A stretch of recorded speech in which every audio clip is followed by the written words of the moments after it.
Yo, what's up guys? Welcome back to the channel, and in today's video let's talk about how to customize your dashboard in Trim. If you want your Trim dashboard to show only what you care about, then I got good news for you. You can customize it in just a few taps. Let me show you how. Start by logging into your Trim app, and once you're on the home screen, just look for Customize or Edit Dashboard button. This might be a small gear icon or a pencil symbol, usually in the top right corner of your dashboard. Tap that and you're going to see a list of widgets or data blocks that you can choose to show or hide.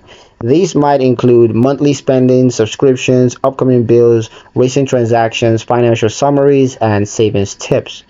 To rearrange the order, just drag and drop the sections into the layout that works best for you. You can also toggle off anything that you don't want to see daily, like if you prefer not to see subscriptions alerts or income summaries. Some versions of Trim even let you to choose what time range to display, like this month versus last month, or you can set alerts for specific spending limits right from the dashboard. Once you've made your changes, hit save or apply, and your custom dashboard will update instantly. Now, every time you open the app, it shows you the info that matters most to you, nothing extra and no distractions.